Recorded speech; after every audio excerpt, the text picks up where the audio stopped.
오늘 포스코가 5% 급등을 했습니다. 지난 4거래일간 11% 정도 급락을 했는데요. 급락 초기에 매도를 하고 어제 오늘 지지를 확인하면서 아침에 매수를 했다면 단기 고수익을 낼 수가 있는데요. 포스코가 습성이 있죠. 지난번에도 단기적으로 이렇게 21선을 살짝 깼다가 상승을 시작했는데요. 그 직전 상승 파동의 대략 절반 자리를 살짝 깼다가 올라갔고요. 이번에도 직전 상승 파동의 절반 자리를 어제 살짝 깼다가 아랫골에 달고 올라갔습니다. 전저점에서 지지가 나온 거고요. 여기서는 앞에 저항이 지지로 바뀌는 자리에서 지지가 나오고 급등을 한 것이죠. 그래서 종목별 습성을 보는 것이 굉장히 중요한데요. 더 중요한 것이 있습니다. 바로 시장과 업종이죠. 코스피 차트를 먼저 보면 코스피가 박스권으로 지금 1월달 이후 4개월 이상 움직이고 있고요. 박스 상단에서 부딪히고 하락하는 모습이 나올 때 포스코를 매도했다면 최고점에서 매도를 할 수가 있었고요. 그리고 코스피가 전저점에서 지지받고 반등을 하고 있는 중이죠. 그래서 지수가 지지받고 그 다음 업종을 봐야 되는데요. 예를 들어서 철강 소재 업종을 보면 정확히 21선에서 4음봉 조정 나오고 어제 아랫골이 달고 오늘 시초가가 21선에서 출발했는데 시작하면서 양봉이 뜨면서 강한 상승이 나온 걸 볼 수가 있습니다. 그래서 어제 지지 나오는 것을 확인하고 어제 이렇게 지지 패턴이 나왔습니다. 어제 지지 나온 걸 확인하고 오늘 아침에 강력한 매수세가 들어오는 걸 보면서 매수했으면 대형주로 3% 수익이면 개별 테마주로는 10% 수익 부럽지 않은 그런 큰 수익입니다.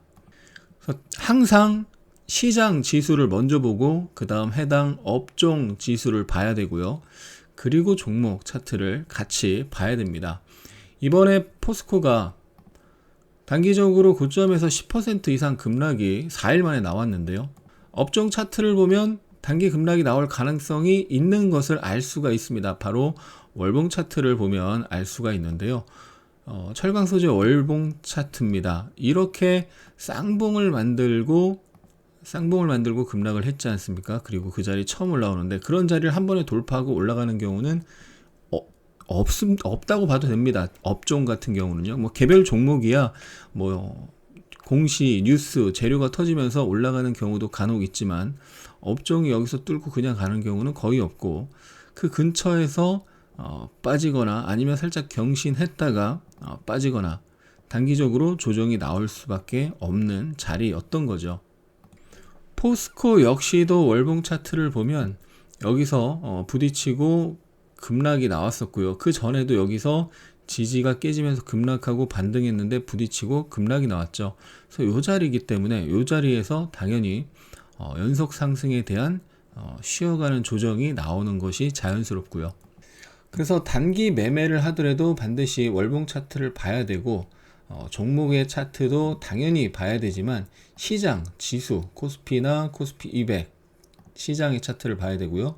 그 다음 업종별 차트를 반드시 봐야 됩니다. 최근에 코스닥이 단기적으로 굉장히 약했었는데 이 구간에서 고수가 아닌데 수익을 낸 분들이 꽤 많습니다. 왜 그럴까요? 자, 위에 코스닥이 이렇게 급락을 할 때 급락하면서 안 좋은 흐름이 나올 때 코스피 소형주 지수는 상승 추세가 강하게 살아있고 21선을 깨지 않고 저점을 높이면서 상승 추세를 그려온 것을 알 수가 있습니다. 코스닥 지수도 코스닥의 시총 상위 종목들이 많이 빠져서 그렇지 작은 종목들은 올라가는 종목들이 꽤 있었고요. 결국 최근 장, 특히 4월 중순 이후에 보면은 이 소형주에 해당하는 종목들이 굉장히 강했던 것을 알 수 있고 그래서 상승률 상위 종목의 거래 대금이 과거보다 많이 떨어져 있었죠. 그래서 코스피에 대형주, 주형주, 소형주가 있는데요. 지금 대형주가 주도하는 장세인지 소형주가 주도하는 장세인지 항상 체크하는 습관을 가지고 그쪽에 맞게 매매를 하면 단기 매매, 단타 매매 시 훨씬 더 성공률이 높고 수익률이 잘 나올 것입니다. 그리고 대형주를 매매하는 사람이라면 반드시 코스피 200과 코스피 200 선물 지수를 체크를 해야 되겠죠.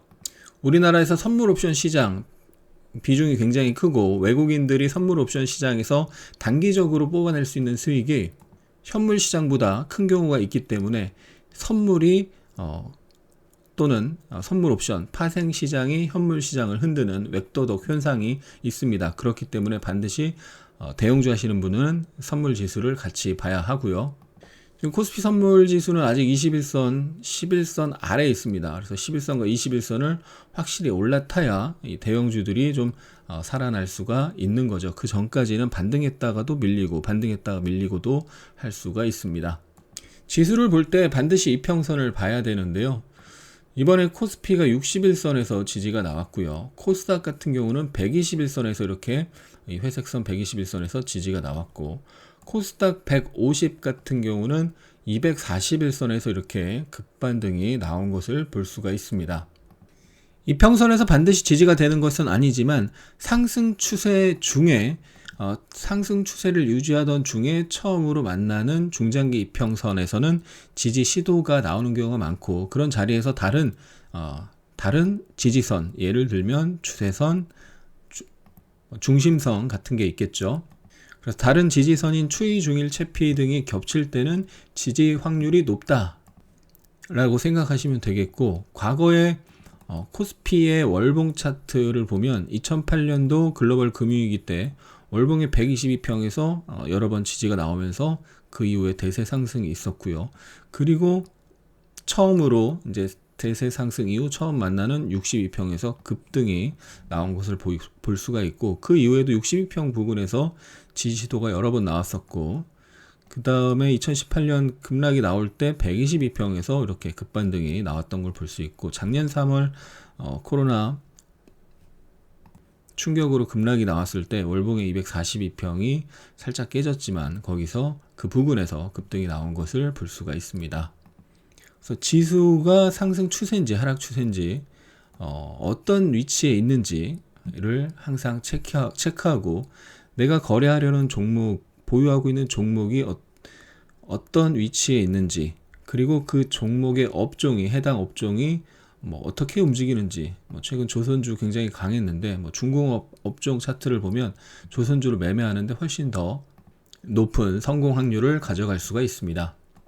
시장과 업종과 종목의 추세, 그리고 지지 저항 자리, 그리고 파동 패턴을 확인하면서 좀 더 확률 높은 매매를 하시기 바랍니다. 끝까지 시청해주신 분들, 우리 하미님들 감사합니다. 사랑합니다. 축복합니다.